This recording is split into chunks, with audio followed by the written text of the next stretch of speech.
In 40 and a half years, my dad taught me how to be a man, and he gave me those lessons of exactly what a dad gives a son.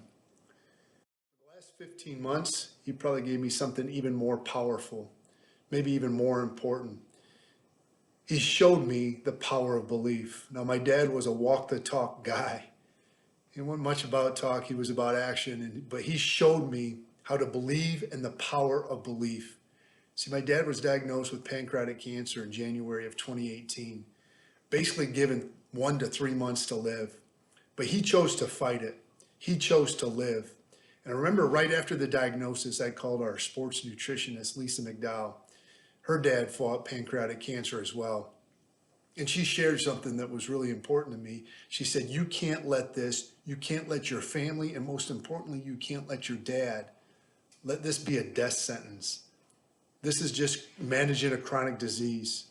And I got off the phone with her and I called up my dad right away, and I was all fired up to get him fired up about it's not going to be a death sentence. And before I could even say anything, he was telling me about how he's going to fight this and how he's going to beat this and how he's going to live. See, he had just gotten back from meeting with his doctors that are going to fight this with him or fight this for him.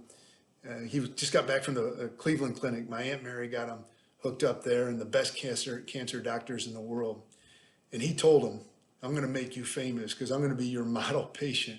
I'm going to do everything exactly what you tell me to do, and we're going to beat this. And that's exactly what he did for the next 15 months.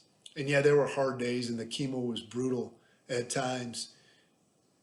But he got through that. He made those sacrifices so he could live, so he could be there with us, his sons, his wife, his grandkids, his friends, because he believed in the power of that belief. He got to go fishing with Lance and Dan and Dean, the Walleye 101 guys. I got to go fishing with them that summer more than any time in the last 10, 15 years. And maybe the most important fishing trip was when we got to go out with his grandkids, Ellie and Corbin and Jackson. You got to watch me coach ball that last fall and flew out to San Francisco in the Bay Area, Sonoma County, to see Mac and my brother Mac and Deanna. You got to go to the family reunions. He had one more Christmas together. And he got to walk Deanna down the aisle as they got married because he chose to live. And as we enter this fight with the coronavirus, we can make that same exact choice. We can believe in the power of belief that we will get to the other side. Now, it might be a new normal, it might be a little different, but we got to believe we'll get to the other side. And just like my dad did, there's going to be a sacrifice. There's going to be things that we have to do. Again, he was a walk the talk guy. It wasn't just a thought belief. It was an action. It was going to do and getting the treatments and doing exactly what the doctor said. And I believe we have to do that right now. We have to stay home. We have to stay safe. We have to do what the experts are telling us to do.